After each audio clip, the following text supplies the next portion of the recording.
An immense cosmic boulder rockets in from deep space on a direct collision course with Earth. When it hits, it unleashes a global catastrophe. This is not science fiction. It happened 65 million years ago. And much of life on Earth, including the dinosaurs, died. Today, many scientists believe that this is not a one-time event, that what wiped out the dinosaurs could happen again. And we could be next. Will another impact occur? You bet. It's going to happen again. The Earth is sitting out there with a bullseye on it. What are these mysterious invaders? Where do they come from? And if one threatens the Earth again, will we be able to stop it in time?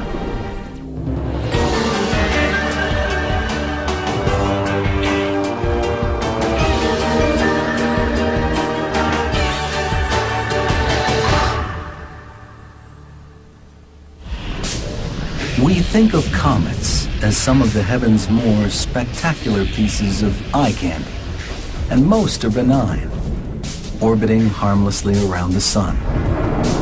But some will inevitably collide with another body, like Earth. At speeds of 25,000 miles an hour, even a small cosmic raider can wreak enormous havoc, as one did in Arizona's northern desert 50,000 years ago.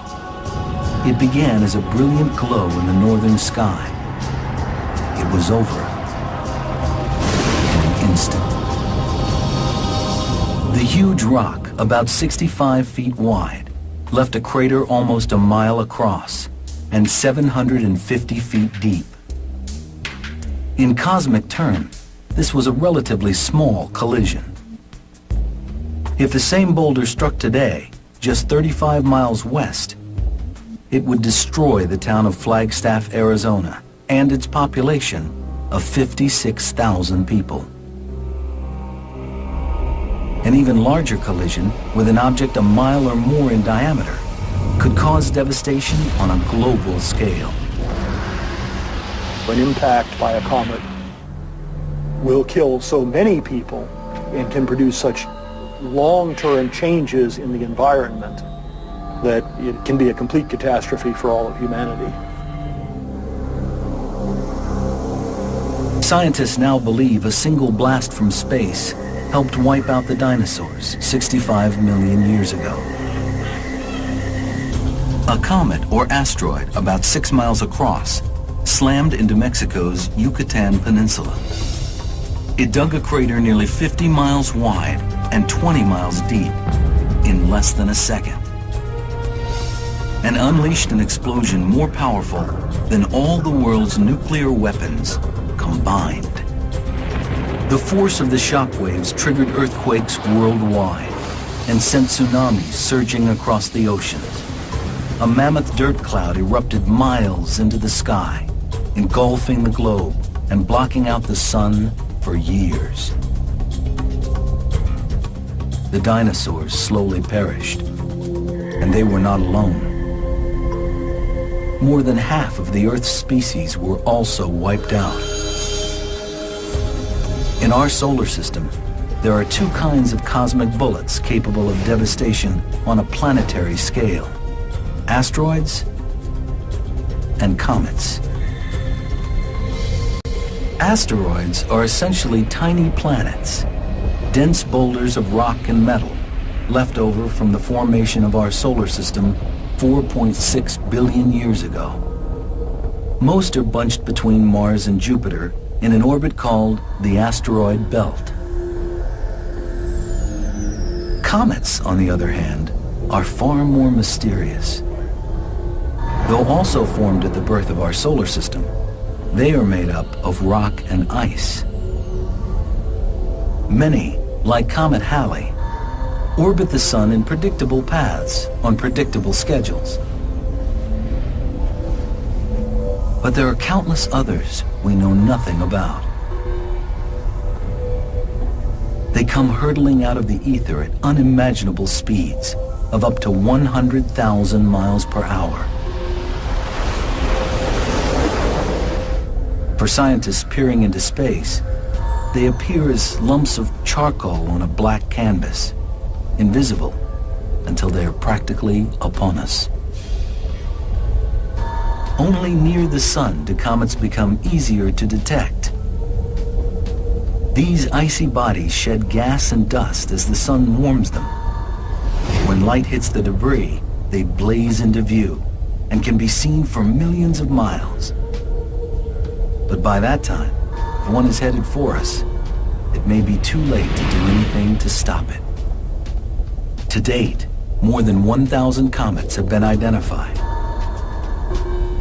Every year we spot perhaps 100 comets we've never seen before, entering the inner solar system. Each new arrival increases the odds that one will eventually strike the Earth.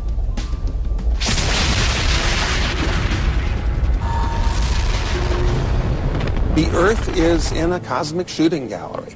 We get hit by pieces of comets and asteroids of all size, and the big ones certainly pose a very real threat. It's only a matter of time before the comet is in the same place as the Earth. Giant pockmarks all over our planet testify to past assaults. And these collisions may be more frequent than we like to think. The latest happened a little more than a century ago. In 1908, a massive explosion rocked Tunguska in Russia's remote region of Siberia. Eyewitnesses described a flying star with a fiery tail. The sky opened to the ground, and a fire brighter than the sun poured out. Whether an asteroid or a comet, it collided with the Earth's dense atmosphere at such a high rate of speed, the friction caused it to explode in midair. It blew up 5 miles above the surface of the Earth, creating this huge explosion and lit up the atmosphere for days. You could actually read in Europe at night. The Tunguska blast, as we now call it, was bigger and more powerful than the eruption of Mount St. Helens. It left no telltale crater, but it did flatten a forest of millions of trees over hundreds of square miles, an area bigger than that of Washington, D.C. If that would have happened over a metropolitan area, it would have just wiped out the population for thousands of square kilometers around the impact site. To astronomers, Tunguska was a near miss, a relatively minor impact. A major impact from a comet would have devastating effects. Imagine the following scenario. Scientists have spotted a 2-mile-wide comet on a collision course with Earth. It's too late to stop it.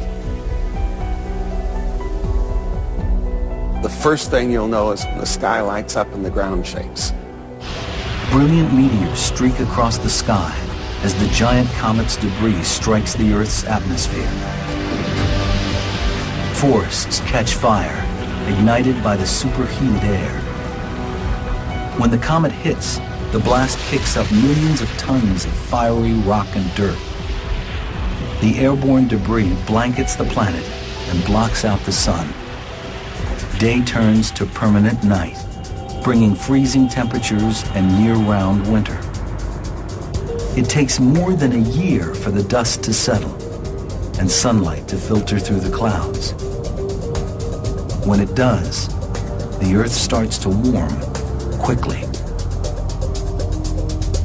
Elevated levels of gases created by the fires turn the planet into a sweltering greenhouse. Millions of species of living things that survived the earlier cold cannot take the heat. They die. It takes thousands of years for life on Earth to recover.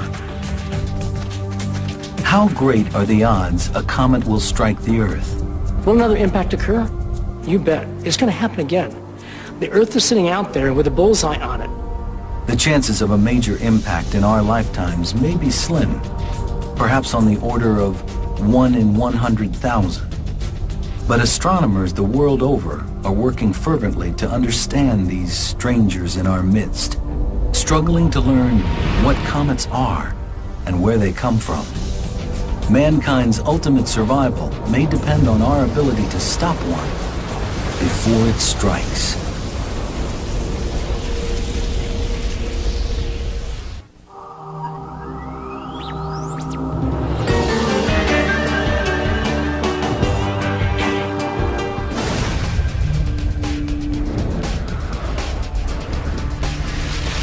Scientists have been gaining a deeper understanding of comets and the level of threat they pose to planet Earth. We've long known they were out there. Even the ancients noted their periodic visits. In the 17th century, stargazers observed how some comets orbit the sun in regular intervals, like the planets. One astronomer even predicted the return of the comet that now bears his name, Halley. But no one knew what they were made of or where they came from. As late as 1950, astronomers could only guess at their true nature. Fred Whipple, the father of cometary astronomy, envisioned comets as flying mountains of frozen gases, ice, dust, and dirt. He called them dirty snowballs. He theorized that as comets neared the sun, they shed dust and gas as their ice vaporized, forming their signature tails. It wasn't until the 1980s that astronomers were able to test Whipple's theories by approaching these speeding ice balls. What they discovered surprised them. In 1985, as part of the International Sun-Earth Explorer program, they flew a spacecraft loaded with sensors through a comet's tail. In 1986, the European Space Agency sent a craft called Giotto to study Comet Halley's nucleus. The scientists feared the debris flying from Halley would destroy Giotto. It didn't. The craft not only withstood the pummeling, it sent back amazing photos of a cratered, sponge-like surface with jets of gas shooting from within. Suddenly, scientists began to wonder exactly how rock-solid comets really are. In the year 2000, they got more clues. On its approach to the sun, a comet named Linear unexpectedly blew apart. Earth and space-based telescopes captured the explosion, allowing scientists to analyze the chemical composition of the nucleus for the first time. That information, combined with data from the earlier flybys, confirmed what astronomers were beginning to suspect. Comets are not ice hard. They are surprisingly fluffy, porous, and fragile. Johns Hopkins University's Hal Weaver simulates the comet's unexpected makeup. Okay, we're going to make one of the most primitive objects in the solar system, a cometary nucleus. These cotton balls are just barely held together. One of them just fell off. And as comets pass through the inner solar system, they get heated up. And sometimes these little cotton balls just fly off and break apart. Comets consist primarily of chunks of water, dirt, ammonia, and carbon, molasses in this experiment. They are permeated throughout with frozen gas, what we know as dry ice. As comets near the sun, the ice vaporizes, releasing gas and dust that form the characteristic tail. You see the ice subliming, going directly from the solid phase to the vapor phase. This is exactly what happens when a comet is going around the sun. It doesn't look like your original concept of a comet, does it? But it's a single solid object. You can see active regions on the surface bubbling up. We get activity only on specific spots for a lot of the comets. And as they fly by through the inner solar system and heat up, sometimes chunks just drop off. And sometimes we see the comet completely disintegrate. This new knowledge about the fragility of comets may seem reassuring. How can they do much damage? But as they race through space at more than 7 miles a second, even small comets can spell disaster.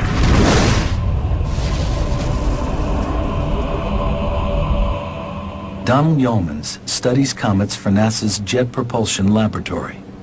Well, they are fragile, and you could break them apart with your hands perhaps, but they're huge. You know, they're 10 miles in diameter, and so it doesn't really matter that they're fragile. They're so big that they've got a lot of mass, and it's mass and velocity that's important when they hit.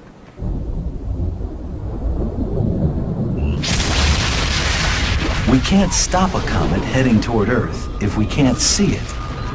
But that's another mystery plaguing scientists. Where do these cosmic travelers come from? Astronomers have long observed comets emerging from deep space.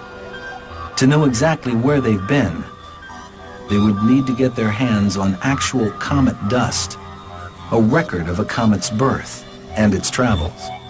3, green board all the way across. 2, we have main engine start. 0, and liftoff of the Stardust spacecraft. In February 1999, NASA's Stardust spacecraft began a voyage to rendezvous with a distant comet named Wild 2. Its bold mission was to collect dust from Wild 2 and return it to Earth. Nearly 4 years and 2 billion miles later, it finally caught up with its quarry. By raising a giant gel-filled petri dish, roughly 1 foot in diameter, it collected more than 1,000 samples as it sped by the comet at over 13,000 miles an hour. The mission was a remarkable success. In January 2006, 7 years after liftoff, Stardust's cargo capsule returned to Earth. The contents have been a treasure trove for scientists. They will spend years analyzing the dust, but already they've learned something surprising about these mysterious space travelers. Comets have origins similar to our Earth. We thought comets all formed from stuff pretty far from the sun. We're finding in this comet grains that formed right next to our sun. Born near Earth when our solar system was formed, the comet then fell into an orbit that took it far beyond. According to surprising new data from Stardust, much farther than scientists once thought. It's not just material from our own solar system at its birth stages, but also materials from different distant stars mixed in as well. And also materials forming far from it and just sort of like passing by.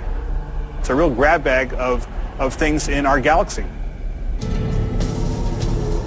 Preserved since their birth by the deep freeze of space, comets are a record of our solar system's beginnings. Now armed with their new research into the mystery of comets, scientists can theorize about where comets come from and how they were born.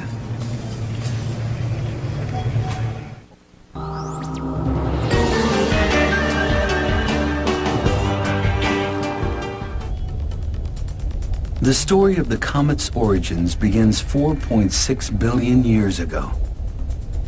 Our solar system is in the midst of a fitful birth. In the center, a cloud of gas and dust begins to contract into an immense disk. The disk's powerful gravity sucks masses of matter inward. Pressures and temperatures soar until the enormous dense ball ignites, its gases and matter imploding in nuclear fusion. A star, our sun, is born. Left to orbit the newborn sun is a fog of debris. The fragments careen into one another and clump together into celestial dust balls. Over millions of years, these monster clumps grow larger as they orbit the sun, until they form an array of planets including our Earth. But some dust balls, future comets, do not merge and condense into planets.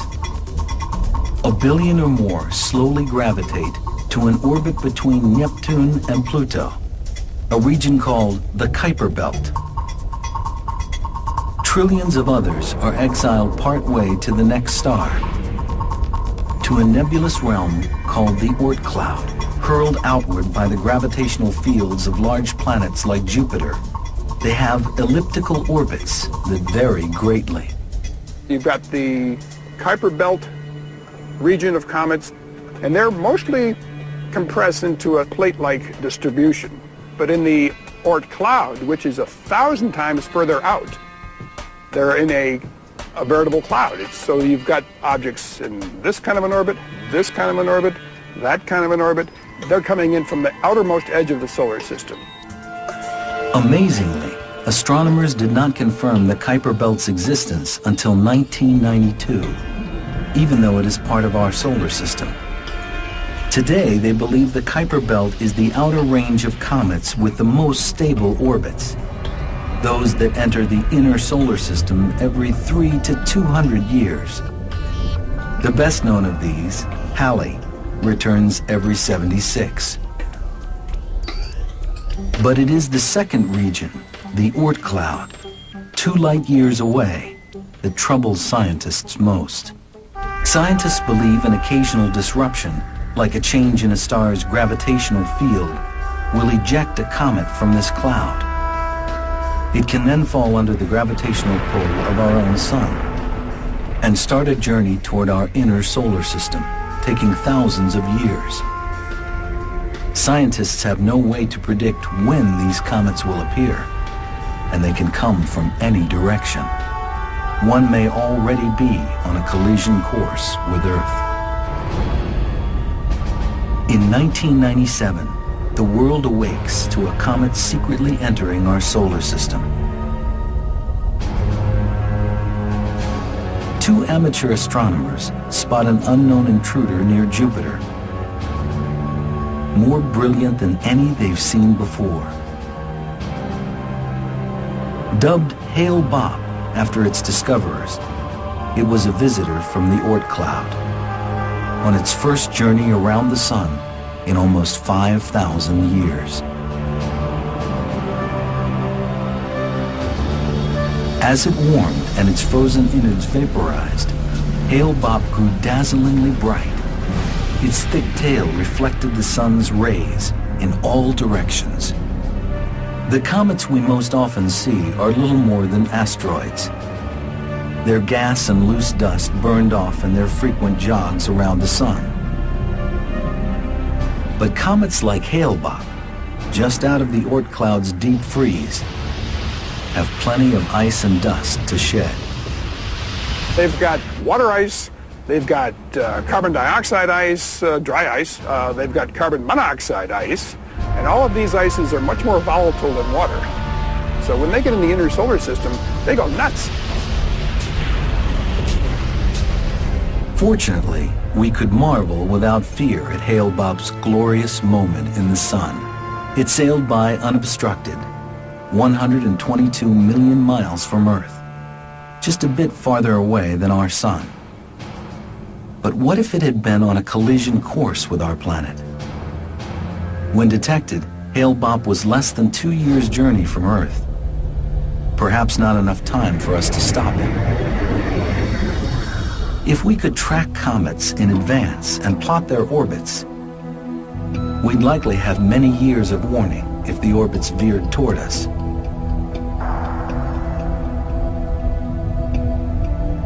It may seem like a tall order to scan the vast sea of space for that one pinprick that could spell disaster.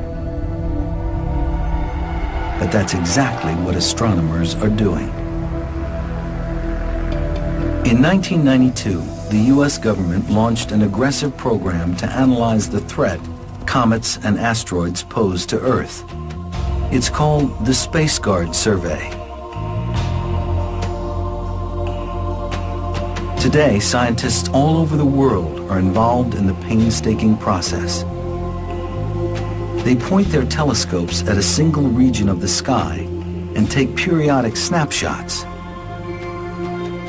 Then they line up the images, looking for anything that moves from frame to frame. We are looking first for the larger asteroids and comets, the ones a mile or so in diameter, and eventually we'll extend it to the smaller ones.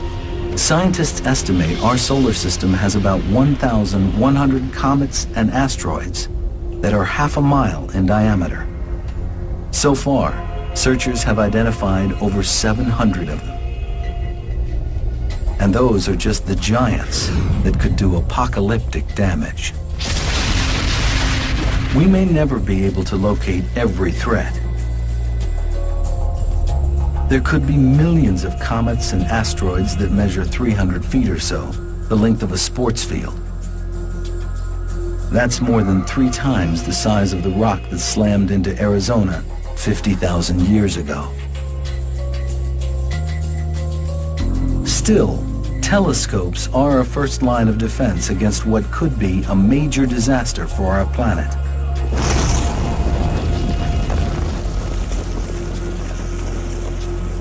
If you don't look, you won't know anything's coming. We would be taken by surprise just as much as the dinosaurs. If you do carry out a survey, then you hope that you can have warning. But it's one or the other. Either you have years or decades of warning, or you're taken completely by surprise. There's nothing in between. There's 3 things that are important. You have to find them early, you have to find them early, and you have to find them early. Suppose we do detect a comet headed for Earth. Then what can we do? Scientists have just started to come up with solutions. One of the leading ideas, smash a rocket into it to slow it or knock it off course. That's harder than it may seem. If comets were hard ice balls, as first thought, a powerful thump from a rocket might do the trick. But some comets may be porous. They could just absorb whatever we throw at them, like a sponge.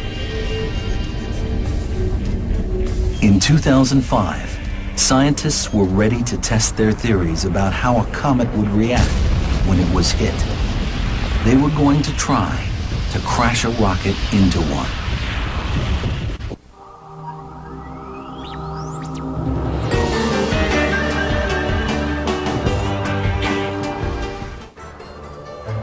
At the dawn of the 21st century, after puzzling over the mystery of comets for 200 years, astronomers are ready to launch their most ambitious experiment yet.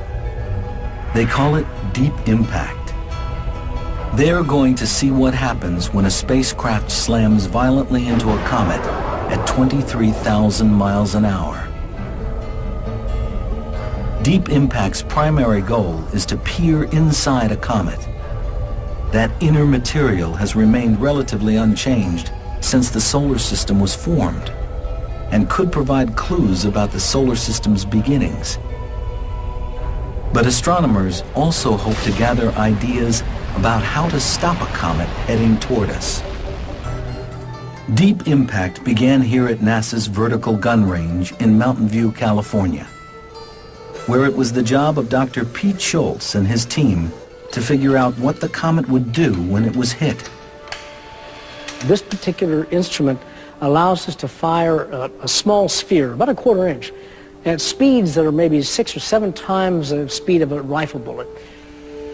This whole assembly rotates up to an elevation where the gun is basically 3 stories high. This allows us to send a projectile through different openings in the chamber so that we can impact a flat surface at different angles. Scientists believe comets vary in their makeup, so Schultz and his team built several different models, then hit each with shot from their ultra-high-speed gun. The first scenario is what happens if we impact into something that looks like lunar dust. The second one is what happens if we impact into fluff. And the third one is what happens if we impact into a fluff covered with an organic layer. As we go down and look at the evolution of this crater, we find at the very end, after it's finished, we can still see the crater here. But in these two cases, when we're using fluff, we can't see the crater. It's completely masked. The fluff completely absorbed the projectile, a frustrating result for scientists hoping to get a look inside. And there was another possibility Schultz had to consider. What if the entire comet is extremely fragile and porous? He searched for a substance for that simulation. The comet may be sort of like a fluff ball. It may have been very low density. What do we do to try to simulate that? The best thing probably is a complex organic. What would that be? Cotton candy. We've got our comet made of cotton candy. Let's turn off the lights and let's get out of here.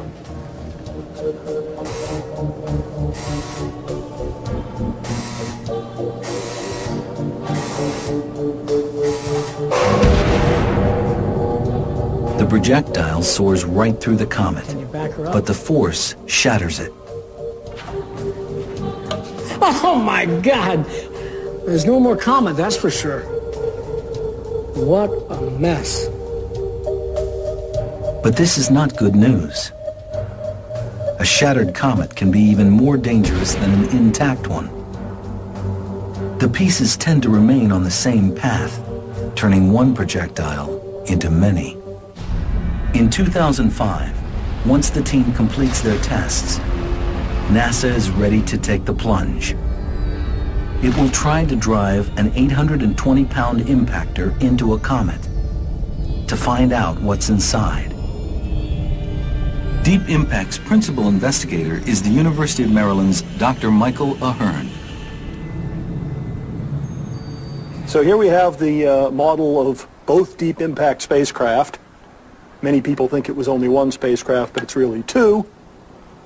The flyby spacecraft has all the instruments on this platform on one side, and if I turn it around, these are the solar panels that provide the electric power. Here's the impactor. That is a third of a ton geologist's hammer with which you hit something to see how it behaves when you hit it. January 12th, 2005.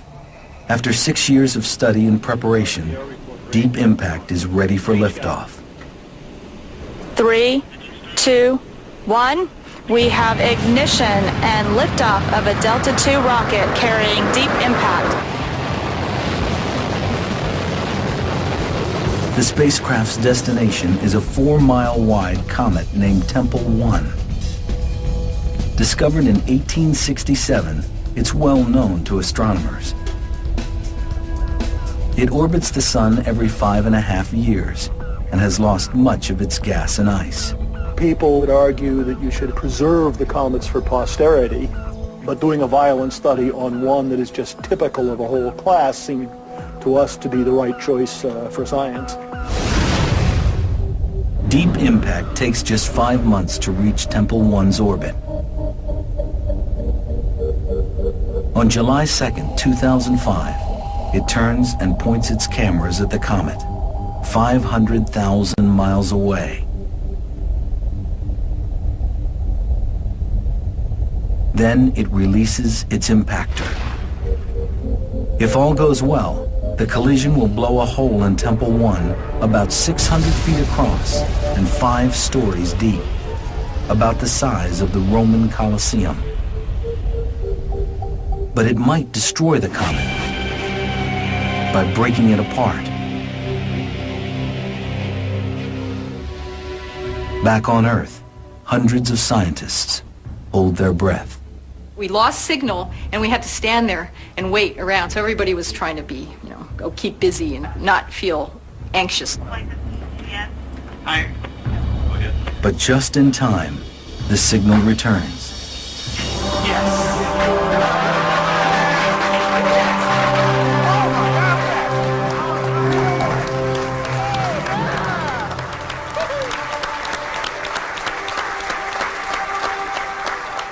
The energy went in, bounced back, and drew out all this material from beneath the surface, which was then exposed out in space into sunlight. And so this is scattered sunlight off of all of this debris that was excavated from the interior of Comet Tempel 1. The half-mile wide Comet and NASA's 820-pound craft have collided at 23,000 miles an hour. The explosion is equal to nearly 5 tons of TNT. It completely vaporizes the impactor, and it kicks up far more dust than anyone expects. One of the reasons it was so dusty is that the particles were much smaller than we thought. This is a very fluffy body.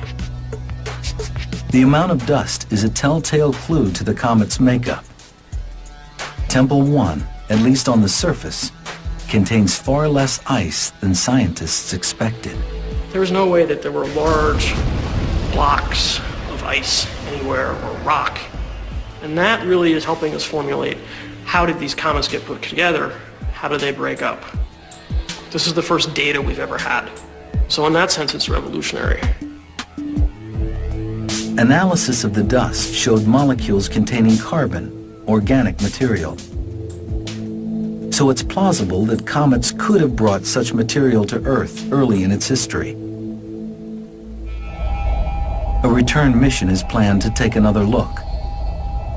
In 2010, NASA will have redirected the Stardust spacecraft to go back to Tempel 1 and look for the crater that we formed to see what happened to the surface and the rest of the comet when we impacted it.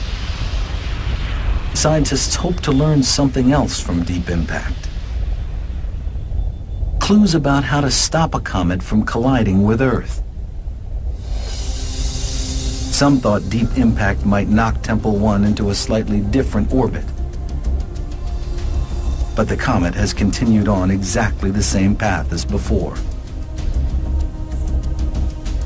It was a secondary objective of the deep impact mission to come up with a plan to mitigate an impact if we had to. Did we figure out what it would take to move a comet out of an orbit that was intersecting the Earth? We didn't figure out enough. Despite the inconclusive results, many still consider deep impact the best model for stopping a rogue comet. The key will be to send a larger spacecraft and to hit the comet much harder. Let's assume that this is the cometary nucleus. One way of slowing it down and having it miss the Earth in 20 or 30 years' time is to simply run into it. Bam. If that doesn't work, do it again. If that doesn't work, do it again. But some think we'll need a more radical approach.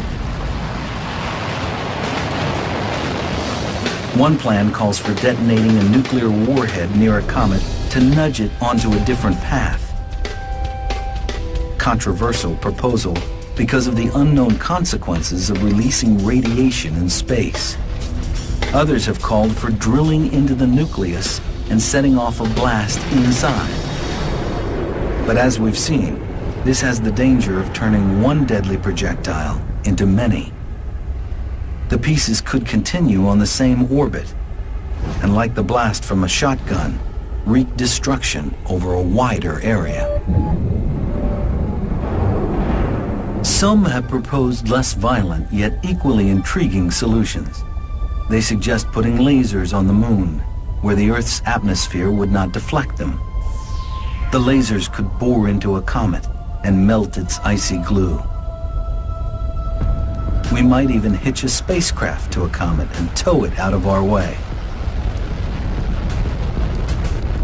Whatever the solution, all ideas remain on the drawing board. If a comet is on a collision course, we may not be able to do anything.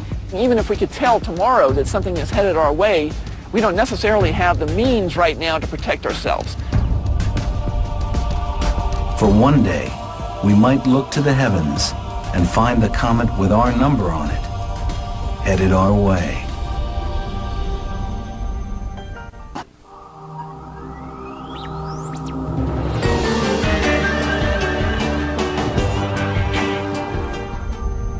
March 23, 1989. A half-mile wide asteroid is about to cross Earth's orbit. It arrives just 6 hours after the blue planet has passed by. This is the equivalent of two airplanes missing each other by seconds. Humanity collectively should fear them because they do hit the Earth. But while comets can be emissaries of death, we're learning that surprisingly, they can also be agents of rebirth. In the turmoil of the early solar system, millions, if not trillions of comets and asteroids pelted the primordial Earth. The massive collisions turned matter molten, peeled back the planet's crust, and sparked firestorms that engulfed the globe. Today, if not for the continuous erosion of wind, water, and heat, the Earth's surface would look much like the Moon or Mars. But as scientists are now learning, that bombardment also produced unexpected results. Those icy comets may have brought the water that now swells the Earth's oceans. They may also have delivered organic compounds. From that combination of water and organic materials, life slowly evolved. Comets might still be helping support the Earth's living things. Galactic snowballs are regularly drumming Earth's atmosphere, millions of times a year. Some scientists say the ice balls, some as big as houses, disintegrate when they hit the atmosphere. But they leave behind fleeting clouds of water vapor, sustenance for life below. New York University's Dr. Michael Rampino takes the theory one step further. He believes the Earth endures a cosmic assault like the one that helped form it every 30 million years. Each barrage heralds a new cycle of death and new life. It's called the Shiva hypothesis, after the Hindu god of destruction and creation. So there was a period when there was a real reduction in the forms of life, and that's followed by an explosion of life, because whatever survives can fill in all the environmental niches that were opened up by the extinctions of the organisms that used to fill those niches.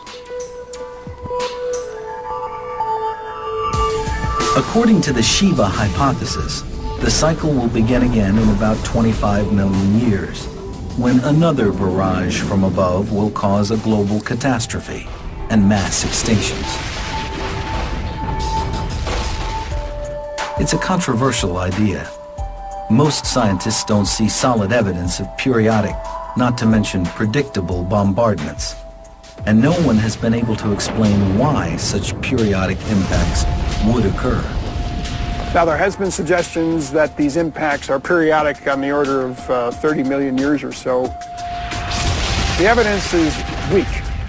I think the jury is still out on the so-called Shiva hypothesis.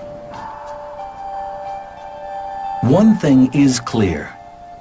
There's much more we need to learn about comets.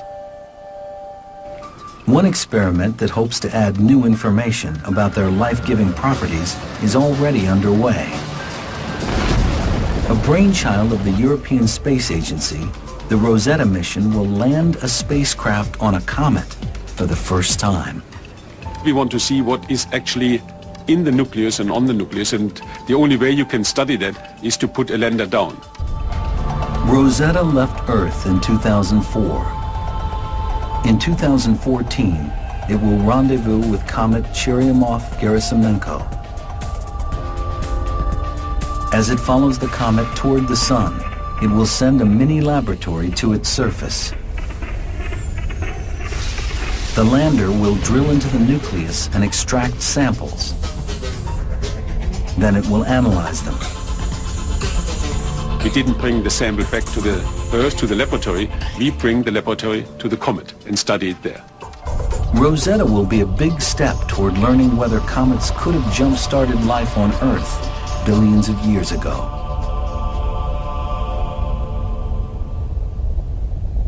In future missions, astronomers hope to probe even deeper beneath the surface of comets.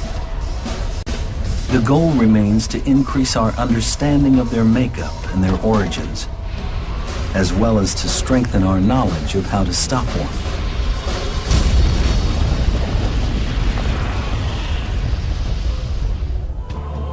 But the next time a comet blazes across the sky, we can look at it in a whole new light. Not simply as a harbinger of death, but as a potent instrument in the evolution of life.